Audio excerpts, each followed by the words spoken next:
The information in this audit report is stunning. 5 years ago, then Auditor General Eugene DePasquale raised a red flag after his team audited the Department of Labor and Industry. The investigation found that in a 4-year period, the department received $178 million in funding to update the unemployment compensation computer system.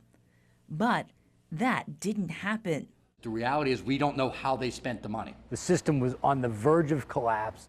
Today, DePasquale stands by his office's findings and says something should have been done a long time ago. Look, let's be clear about this. What we found was 20 years in the making. So the fact that that process really only began in the 2018-2019, it should have, as our audit pointed out, started years earlier. But even after the audit, the system wasn't changed. The unfortunate thing was nobody disagreed with our findings, but then they started pointing fingers at each other. DePasquale believes both sides of the aisle should have taken his warning seriously. COVID and the disaster that happened, certainly no one could have predicted that. But the idea that we would never have an economic downturn was unrealistic. While DePasquale is now in the private sector, he believes his audit recommendations are still valid. Periodically, there should always be a systems check. He's happy to see a new system is finally in place. And any new system is going to have bumps. I mean, that's, but it should have started earlier. That's the problem.